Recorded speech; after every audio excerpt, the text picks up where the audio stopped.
We are gathering here tonight to commemorate a great Wali of Awliyaullah, his Urs. 2014, he left dunya on May 7th. And for Ahlullah, for the men of Allah subhanahu wa ta'ala who give their life for the service of Prophet sallallahu alaihi wasallam, for the service of Allah subhanahu wa ta'ala, that day is considered a wedding day, a urs, a day of celebration, because it is the day when the physicality is removed, and that union, that wasl, that connection that they have sought throughout their lives is finally attained. So it's not a day of sadness or sorrow, although for the people who knew Mawlana Shaykh Nazim, the day his physicality left this world was a very, very difficult day. One could not imagine, one who met Mawlana Shaykh Nazim even once or twice, could not imagine a world where his physical being wasn't in. And he was just that type of personality. Even on a physical level, you fell in love with him. You fell in love with his grander than life personality, with his sweetness, with his humbleness, with his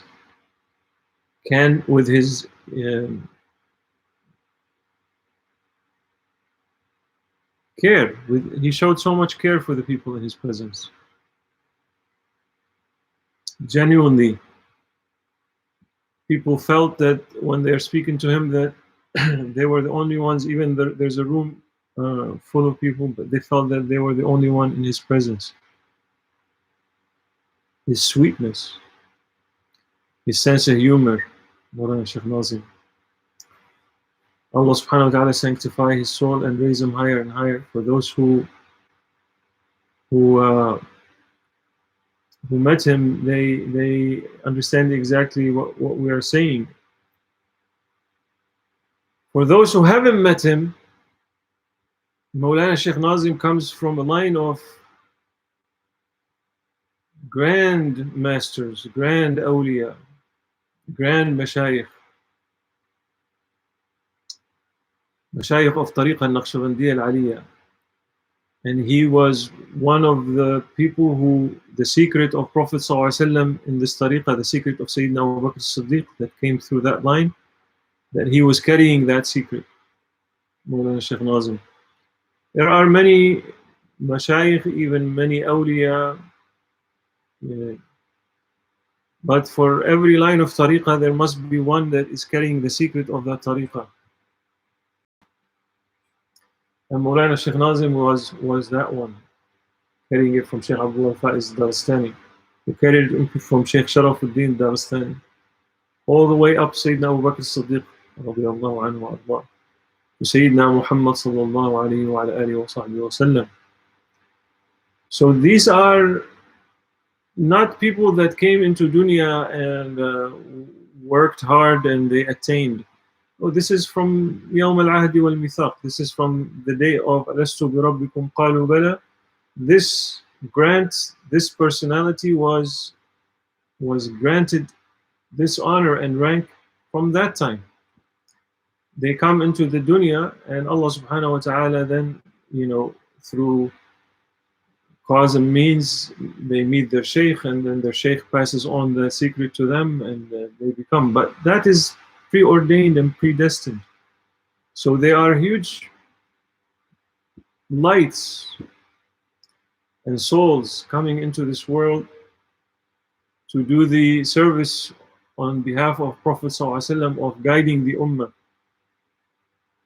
of perfecting the seekers, to present them to Prophet ﷺ clean. And Mawlana Shaykh Nazim was of that caliber. In that silsila Naqshbandiyya, Nabi Siddiq, Salman, Qasim, Ja'far, Taif, Abu al-Hasan, Abu Ali, Yusuf, Abu al-Abbas. In that silsila is Sayyidina Abu al-Abbas al-Khadr. Khadr alayhi salam is in that silsila. And these are indicating that the type of Rabbani servants that this line is from Prophet sallallahu alaihi wasallam. So, alhamdulillah, that the Mawlana Shaykh Nazim light and secret is with us in dunya and will be with us until Mahdi alayhi salam comes, inshallah. And that is with Mawlana Shaykh Muhammad Ali al-Rabbani. So whoever is seeking that inheritance of Prophet ﷺ, that light, that knowledge, that means of tazkiyah and raising the ranks of the seekers and cleansing them, that light is still with us in the person of Mawlana Shaykh Muhammad Ali al-Rabbani, Qaddasallahu sirruhu al-aziz, the inheritor of Mawlana Shaykh Nazim. May Allah sanctify, grant him to spread that light all over the earth and to grant us to be of service to their way. There's Mawlana Shaykh Nazim, Allah subhanahu wa ta'ala raised his rank endlessly. He gave his entire life in the way of Allah subhanahu wa ta'ala. He spread tariqah all over the earth. He made intention after his brother passed away. He was in his early 20s and it was World War II at that time, and he was studying in Turkey to be a chemical engineer. And at that time, his older brothers were called to service in World War II, and one of them, his older brother, was the doctor who died as a shaheed in that war. And Mawlana Shaykh Nazim was very close to him. And that was the trigger. When that happened, Mawlana Shaykh Nazim, something in him happened that he realized the fragility of life and how temporary it is, that how everything must be left in dunya. So he left everything and went into the gatherings of awliya and mashayikh to learn his religion. And one sheikh there, his name is Sheikh Sulaiman al-Durumi,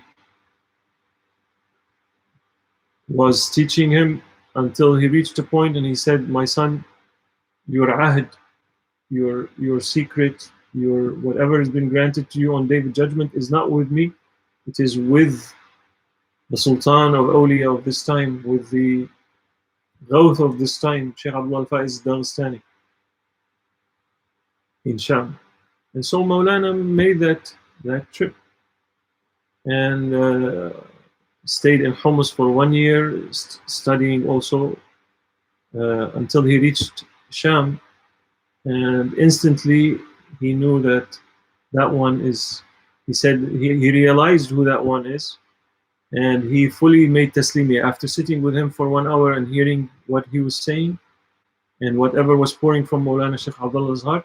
He said, I made inwardly full taslimiyah, that I'm submitting myself to this Shaykh. And Shaykh Abdullah ordered him from then on. He told Shaykh Abdullah that he made intention to go to stay in Medina. He wants to be in Medina until Mahdi alayhi salam comes. And Shaykh Abdullah said to him, "My son, we don't do anything by our own order. What we do is only through Prophet ﷺ's, through asking Prophet. So tonight I will ask Prophet for you." And next day he told Mawlana Shaykh Nazim that, "My son, your ahd is with us. And you are that one who is going to carry that tariqah, Naqshbandiyya al-Aliyya, forward. You are that one who is going to spread the light of Prophet ﷺ all over the world." And that Prophet ﷺ said that your niyyah is accepted and you are rewarded as if you stayed your entire life in Medina next to Prophet ﷺ. But now you you must do your khidmah for the ummah. And from then on, Mawlana right away, he as much as he was now attached to Mawlana Shaykh Abdullah Fazdan, he said, you have to go back and serve your people. Sent him back to Cyprus. And Mawlana for 30 some years after that, for more than that, up until Shaykh Abdullah passed in 1973. He was staying there 9 months in Sham and 3 months in Cyprus. And he did 30 Hajj with people from Cyprus. He used to take the elderly and the weak ones every year to Hajj from Cyprus. Yani we can sit here for hours just talking about what Mawlana's khidmah for the ummah has, spreading Islam to tens of thousands all over the world. People converting to Islam by just seeing him or seeing him in dreams or meeting him for once and looking at him. He was carrying that Muhammadan irth, Muhammadan inheritance. And when you were in his presence, you were the closest you will ever to get to spiritual headquarters. If you're seeking to be near and dear to Allah and His Prophet ﷺ, when you were in his presence, you felt you were out of this world. Remember the first time I met him in the US, and then, but it was too difficult to spend time. Maybe I spoke with him for altogether 5 minutes, asking him for dua and so forth. But then I was lucky enough to go, and there was a trip in spring of 2001 that Mawlana went. The Uzbeki government invited Mawlana Shaykh Nazim to revive the Naqshbandi tariqah in Uzbekistan because they were having problems with extremism. And I was lucky to sign up and go quickly. We spent 2.5 weeks with Mawlana Shaykh in visiting. We have in Uzbekistan 11 of the Grand Masters, 11 of the Grand Shaykhs in Uzbekistan are in the Tariqa Naqshbandi and the Silsila are in Uzbekistan. Shah Naqshband, Sayyid Ali Ramitni, Sayyid Mir Kulal, Shaykh Abdul Qadir Rajdwani, A'lam, big Grand Shaykhs. So we spent 2.5 weeks with Mawlana Shaykh Nazim traveling from one maqam to another maqam. Also, we see the Quran of Sayyidina Uthman, which is in a museum in Uzbekistan. The actual Quran where Prophet Sayyidina Uthman was martyred is there. It was an amazing trip to visit all these Grand Masters, but to visit them in the company of the living Grand Master of the time. Mawlana Shaykh Nazim was carrying that living line, that living secret. To go with him there, there's no words to put on that. And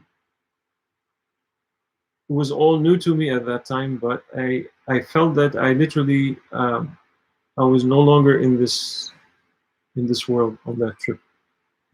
You felt like you died and went to heaven in the company of Mawlana. And witnessed so many miracles on that trip, witnessed a whole crew of a whole crew of people who this Russian company that was a travel agency of some sort. They provided translators and guides and so forth. We were about 100 people traveling with Mawlana, so 3 buses, 4 buses. And the whole crew were Russian non-Muslims. By the end of the trip, maybe 10 or 12 people became Muslim. I've witnessed people meeting him, tourists meeting him, and their hearts opening up and wanting to become a follower and become Muslim. So this is the work of awliyaullah. This is it's not because of the personality, the physical personality of a person such and such and such and such. carrying such degrees. No, this is not. It is whatever their soul is dressed with, whatever that inheritance they've received from Prophet ﷺ. When people see them and meet them, they're experiencing that prophetic light. They're experiencing that prophetic presence, and their hearts open up.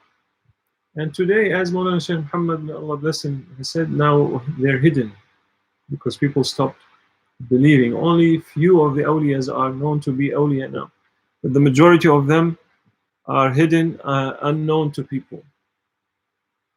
So as much as people now, alhamdulillah, this is a good reminder for myself, inshallah, once this whole pandemic thing finishes, is to take any opportunity that Allah subhanahu wa ta'ala provides you to visit Mawlana Shaykh Muhammad. Do it, inshallah, because we don't know. To be in his presence, those who haven't met him, to go meet him, inshallah, if you get an opportunity. And then you will taste whatever people tasted in the presence of Mawlana Shaykh Nazim, they will taste in the presence of Mawlana Shaykh Muhammad, because he is the one carrying his inheritance and his light. May Allah subhanahu wa ta'ala grant Mawlana khayra ma jaza waliyan an muridi.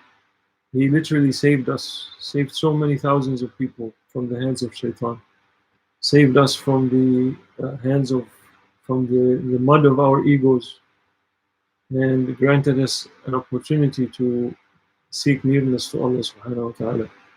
May Allah give him endless, raise his rank endlessly, and grant us, just as we loved him and met him in this dunya, for those who loved him, or those who wished to know him, or those who wished to meet him and didn't meet him, or those who now wish to meet him, have met him. Grant them, inshallah, to be with him in the akhirah, in Jannatul Firdaus, inshallah, مع الذين أنعمت عليهم من النبيين والصديقين والشهداء والصالحين وحسن أولئك رفيقا. Allah, Allah, Allah, Allah, Aziz, Allah, Allah, Allah, Allah, Allah, Allah, Allah, Kareem, Allah, Allah, Allah, Allah, Allah, Allah, Allah, Subhanallah, Allah, Allah, Allah, Allah, Allah, Allah, Sultan, Allah, Abadi Sultan, Rabbuna wa Rabbul Alameen. Ya Rabbi, grant us to be true servants in this holy month. Grant us to follow the footsteps of your awliya, to be from your true abid, khalisina mukhlasin. We know we are weak and full of mistakes, but you are ghani, and you are qadir, and you are generous, and you are able to make us perfect and pure for you. Ya Rab. Inshallah, we recite Surah Yasin for Mawlana, and then maybe we'll do a few qasaid. I've written 3 nasheeds that I've recited in his presence, 1 in Arabic and 2 in English. Maybe if we'll recite them, inshallah. Yes. أعوذ بالله من الشيطان الرجيم بسم الله الرحمن الرحيم ياسين والقرآن الحكيم إنك من المرسلين على صراط مستقيم تنزيل العزيز الرحيم لتنذر قوما ما أنذر آباؤهم فهم غافلون لقد حق القول على أكثرهم فهم لا يؤمنون إنا جعلنا في أعناقهم أغلالا فهي إلى الأذقان فهم مقمحون وجعلنا من بين أيديهم سدا ومن خلفهم سدا فأغشيناهم فهم لا يبصرون وسواء عليهم أنذرتهم أم لم تنذرهم لا يؤمنون إنما تنذر من اتبع الذكر وخشي الرحمن بالغيب فبشره بمغفرة وأجر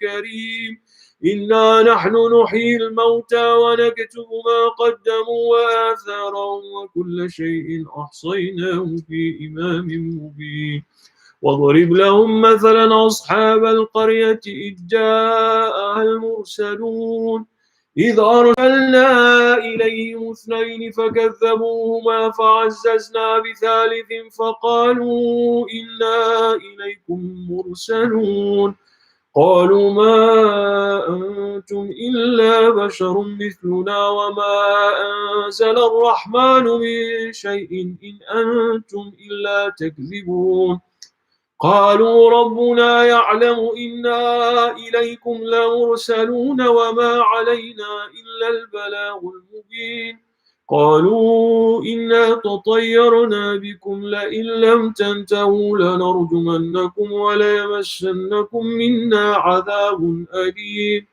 قالوا طائركم معكم أئن ذكرتم بل أنتم قوم مسرفون وجاء من أقصى المدينة رجل يسعى قال يا قوم اتبعوا المرسلين اتبعوا من لا يسألكم أجرا وهم مهتدون وما لي لا أعبد الذي فطرني وإليه ترجعون أتخذ من دونه آلهة إن يردني الرحمن بضر لا تغن عني شفاعتهم شيئا ولا ينقذون إني إذا لفي ضلال مبين إني آمنت بربكم فاسمعون قيل ادخل الجنة قال يا ليت قومي يعلمون بما غفر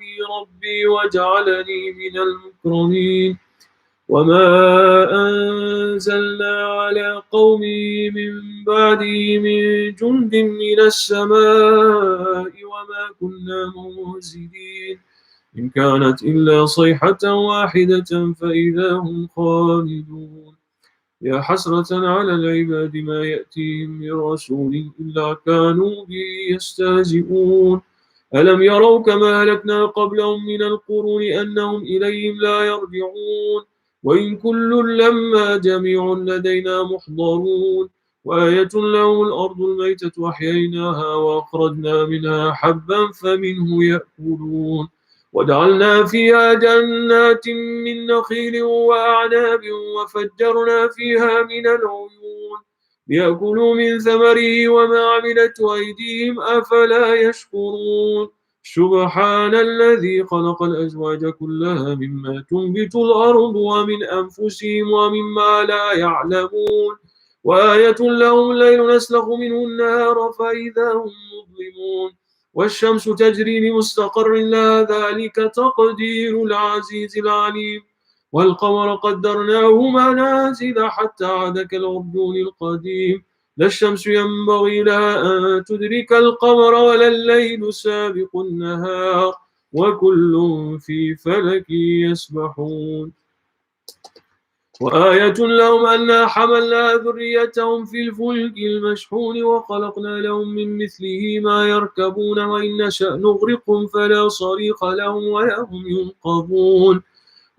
هم ينقذون إلا رحمة منا ومتاعا إلى حين وإذا قيل لهم اتقوا ما بين أيديكم وما خلفكم لعلكم ترحمون وما تأتيهم من آية من آيات ربهم إلا كانوا عنها معرضين وإذا قيل لهم أنفقوا مما رزقكم الله قال الذين كفروا للذين آمنوا ونطعم من لو يشاء الله أطعمه إن أنتم إلا في ضلال مبين ويقولون متى هذا الوعد إن كنتم صادقين ما ينظرون إلا صيحة واحدة تأخذهم وهم يخصمون فلا يستطيعون توصية ولا إلى أهلهم يرجعون ونفخ في الصور فإذا هم من الأجداث إلى ربهم ينسلون قالوا يا ويلنا من بعثنا من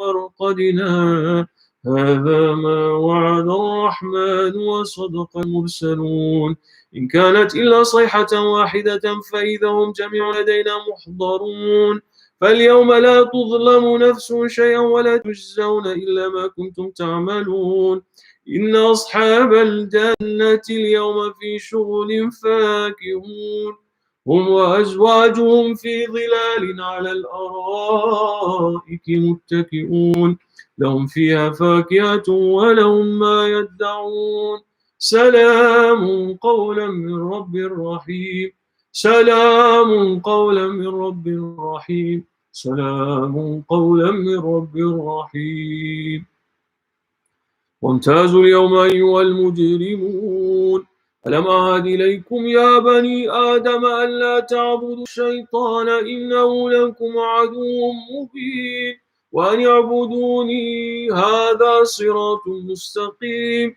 ولقد أضل منكم جبلا كثيرا أفلم تكونوا تعقلون هذه جهنم التي كنتم توعدون اصلوها اليوم بما كنتم تكفرون اليوم نختم على أفواههم وتكلمنا أيديهم وتشهد أرجلهم بما كانوا يكسبون ولو نشاء لطمسنا على أعينهم فاستبقوا الصراط فأنى يبصرون ولو نشاء لمسخناهم على مكانتهم فما استطاعوا مضيا ولا يرجعون ومن نعمره ننكسه في الخلق أفلا يعقلون وما علمناه الشعر وما ينبغي له إن هو إلا ذكر وقرآن مبين لينذر من كان حيا ويحق القول على الكافرين أولم يروا أنا خلقنا لهم مما عملت أيدينا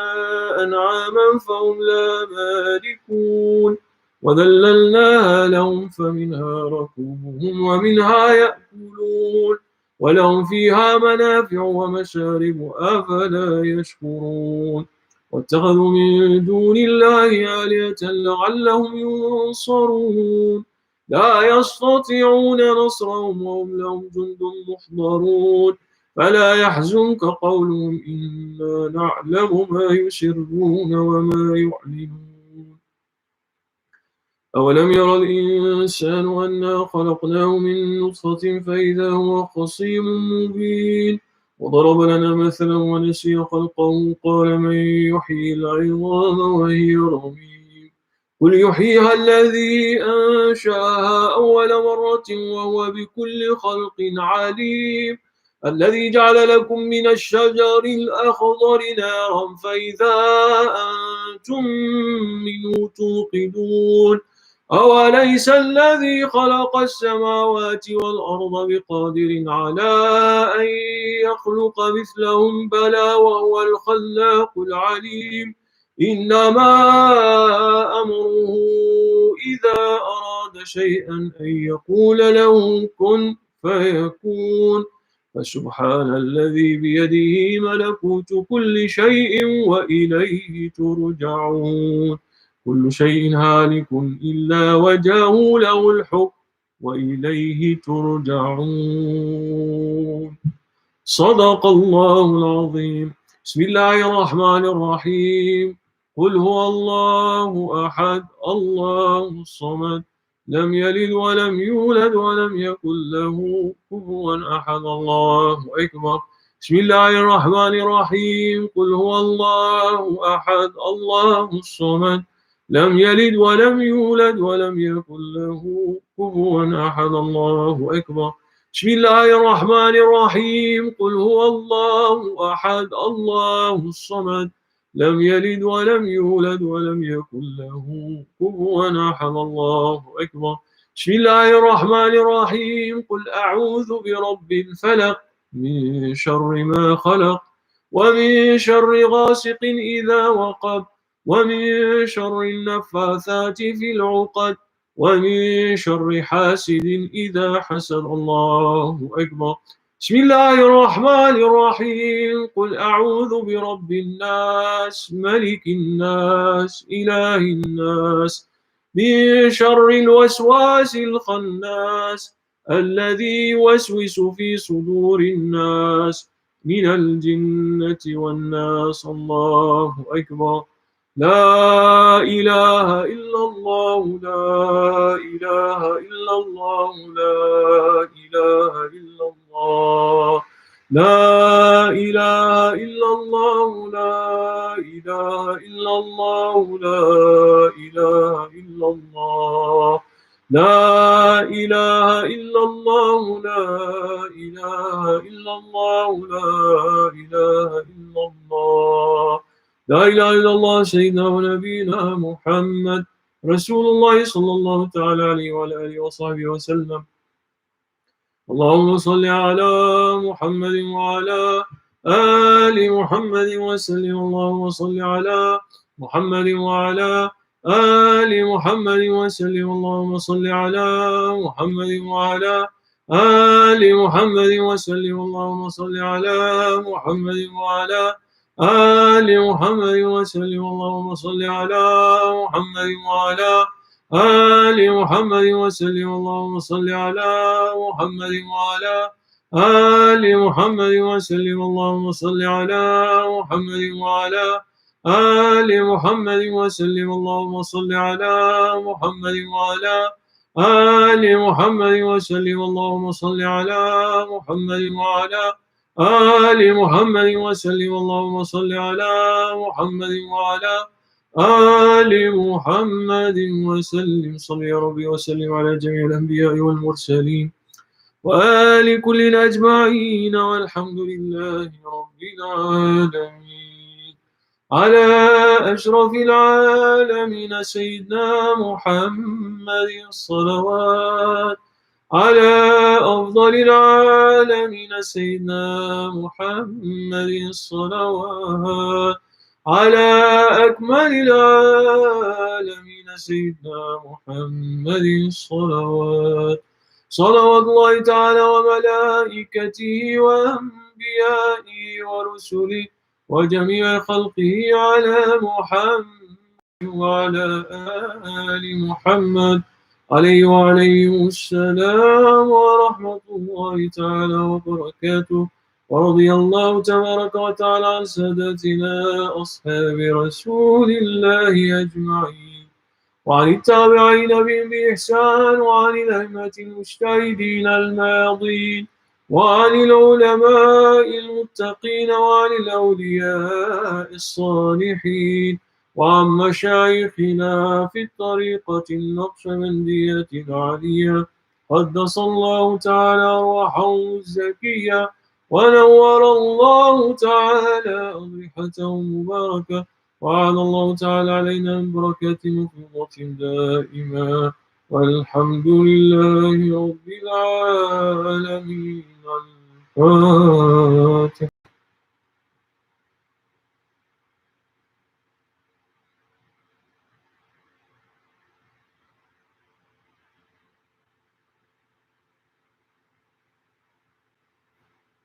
هو له إلا هو على نية المولد إن شاء الله for مولانا الشيخ. We read a poem that Shaykh Al-Haqqani used to love. صل يا ربي ثم سلم على من هو للخلق رحمة وشفاء كيف ترقى رقيك الأنبياء يا سماء ما طاولتها سماء صل يا رب ثم سلم على من هو للخلق رحمة وشفاء لم يساوك في عداك وقد حال سنا منك دونه وسناء صل يا رب ثم سلم على من هو للخلق رحمة وشفاء أنت مصباح كل فضل فما تصدر إلا عن ضوئك الأضواء صل يا ربي ثم سلم على من هو للخلق رحمة وشفاء. لك ذات العلوم من عالم الغيب ومنها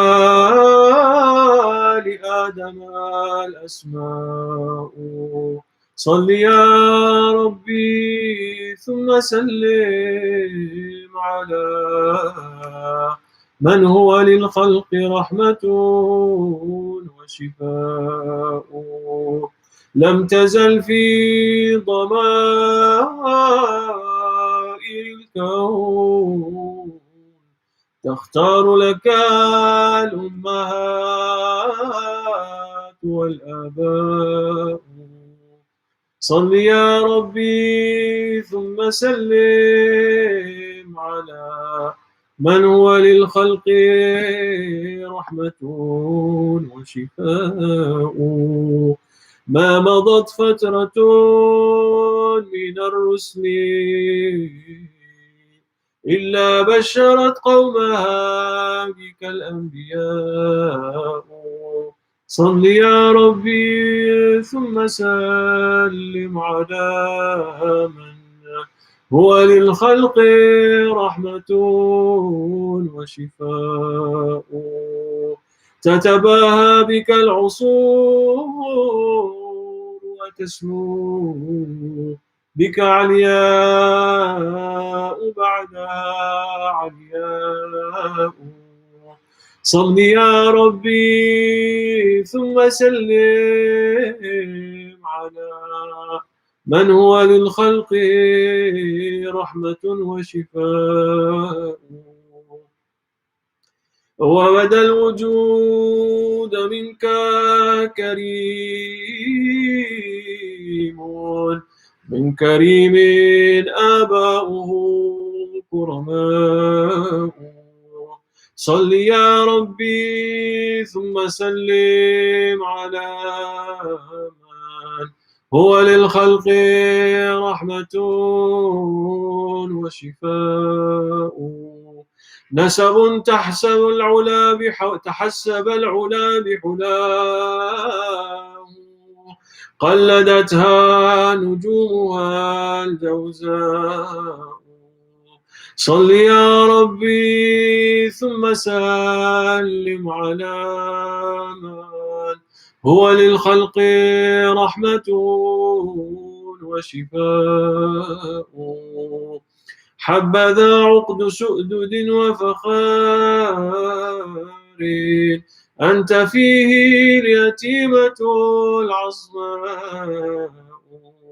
صل يا ربي ثم سلم على من هو للخلق رحمة وشفاء.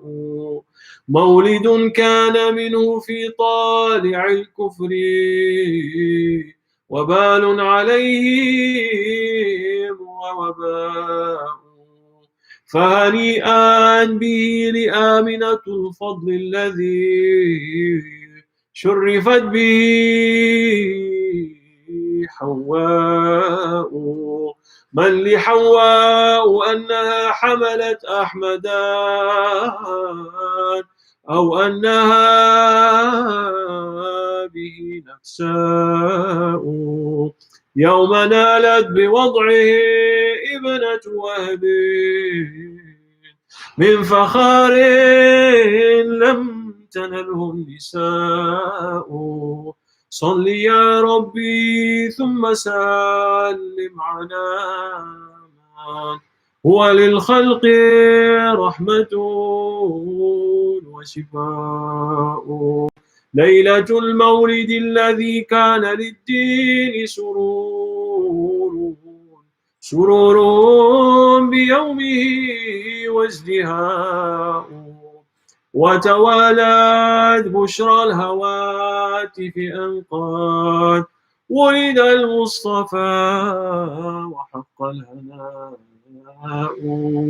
يا نبي سلام عليك يا رسول سلام عليك يا حبيب سلام عليك صلوات الله عليك أشرق الكون ابتهاجا بوجود المصطفى حمد ولأهل الكون أنس وسرور قد تجدد يا نبي سلام عليك يا رسول سلام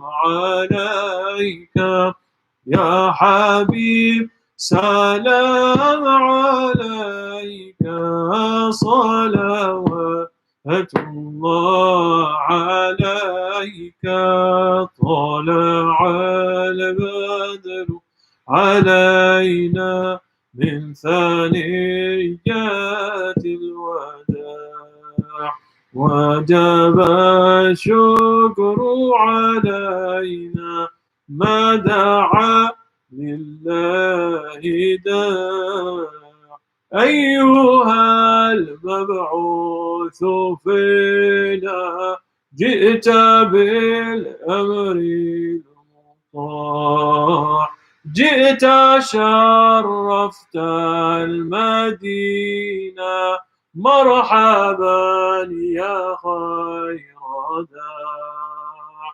طلع البدر علينا من ثنيات الوداع وجب الشكر علينا ما دعا لله داع ربنا صل على من حل في خير البقاع أنت غاثنا جميعا يا مجمل الطباع اللهم صل وسلم وبارك عليه في الأولين وصلي وسلم وبارك عليه في الآخرين. I'd like to recite another poem that Mawlana Shaykh Nazim used to ask us Allah bless Sheikh Amran from Ashiq al-Rasul.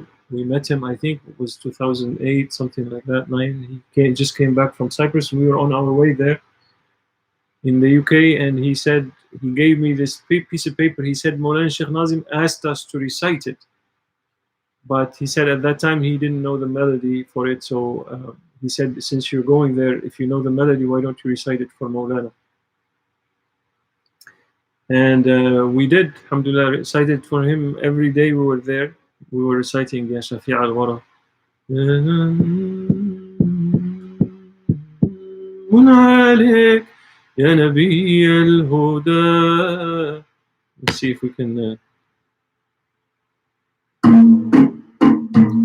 يا شفيع الورى سلام عليك يا نبي الهدى سلام عليك خاتم الأنبياء سلام عليك سيد الأصفياء سلام عليك يا شفيع الورى سلام عليك يا نبي الهدى سلام عليك خاتم الأنبياء سلام عليك سيد الأصفياء سلام عليك أحمد ليس مثلك أحد مرحبا مرحبا سلام عليك واجب حبك على المخلوق يا حبيب العلا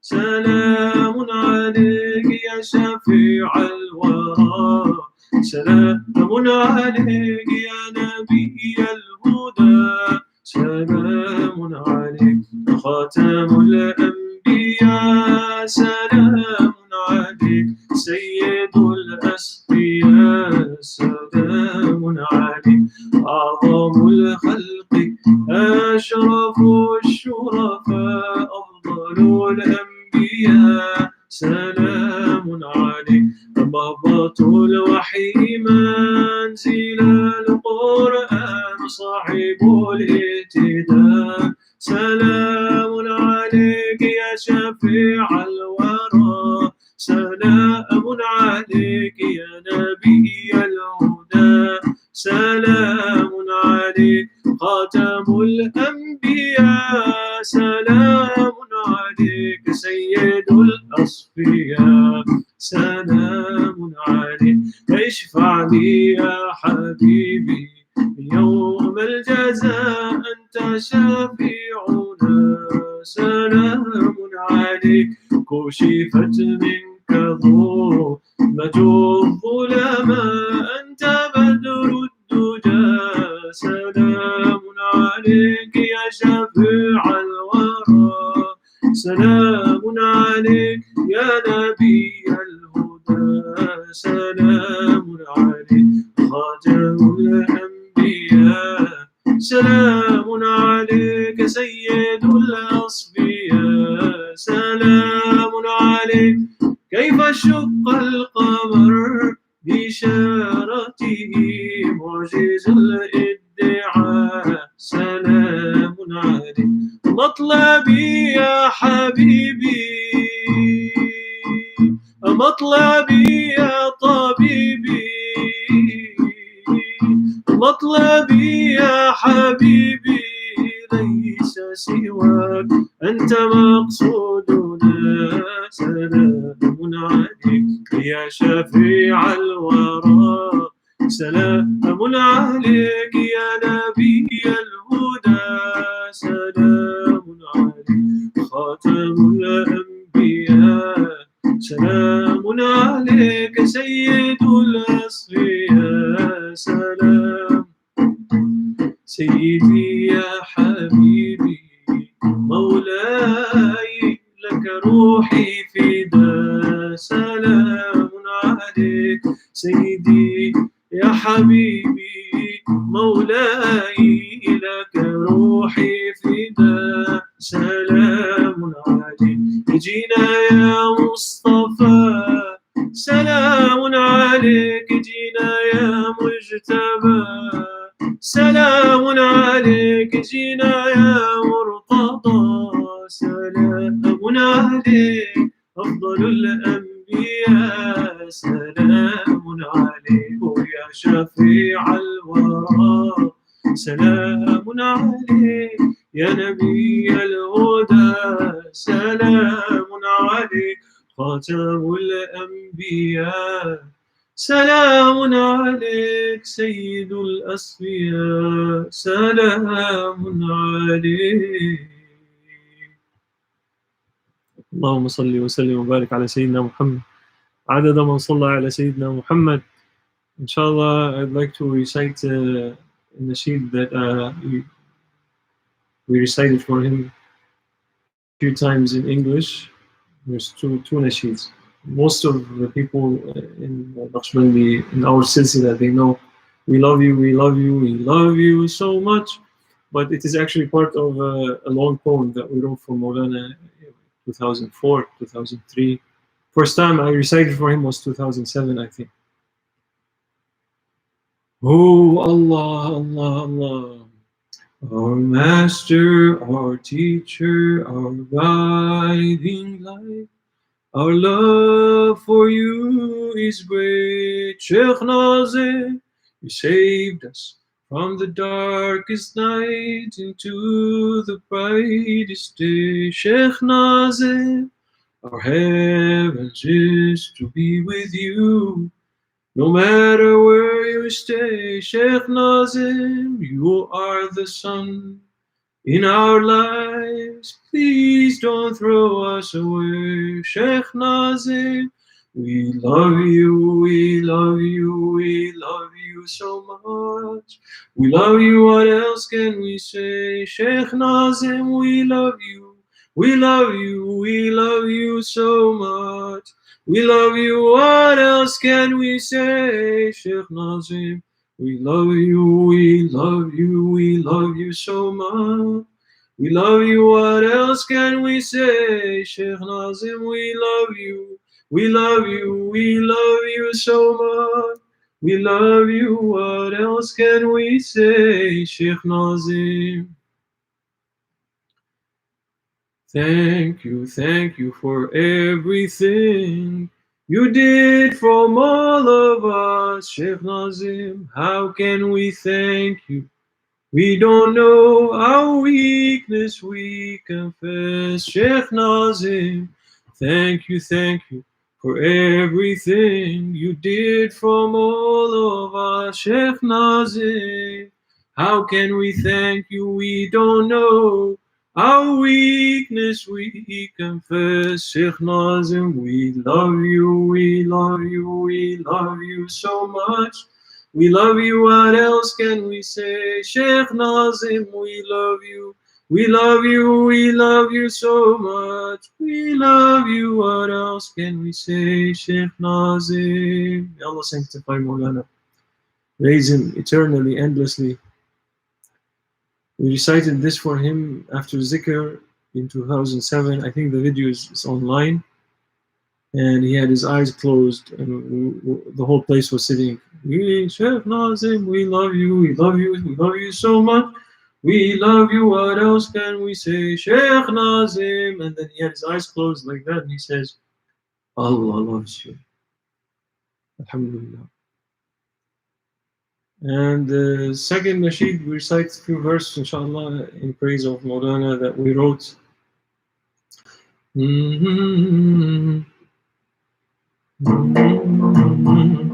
والشكر لله الحمد لله والشكر لله الذي هدانا سلطان الأولياء الحمد لله والشكر لله الحمد لله والشكر لله الذي هدانا سلطان الأولياء محمد ناظم حقاني أعلى الله درجاته محمد ناظم حقاني ونفعنا ببركاته محمد ناظم حقاني أعلى الله درجاته محمد ناظم حقاني ونفعنا ببركاته محمد ناظم حقاني رحمة من السماء محمد ناظم حقاني رحمة من السماء بكم الأرض تسقى بكم السائل يعطى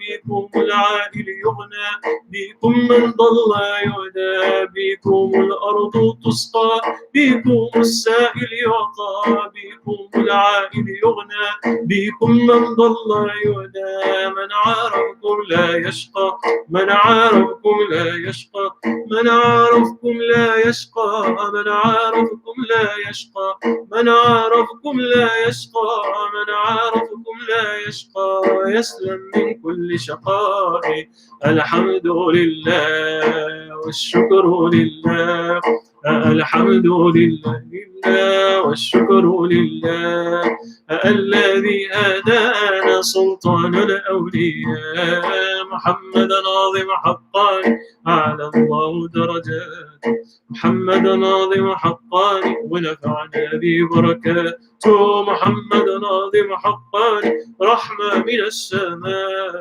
محمد ناظم حقاني رحمة من السماء لك النبي جد لك علي جد لك الحسن جد لك الحسين جد لك النبي جد لك علي جد لك الحسن جد لك الحسين جد وابن السبطين صبط وابن السبطين صبط وابن السبطين صبط وابن السبطين صبط وابن السبطين صبط وابن السبطين صبط يحمينا من الأعداء الحمد لله والشكر لله الحمد لله والشكر لله الذي هدانا سلطان الأولياء محمد ناظم حقاني أعلى الله درجاته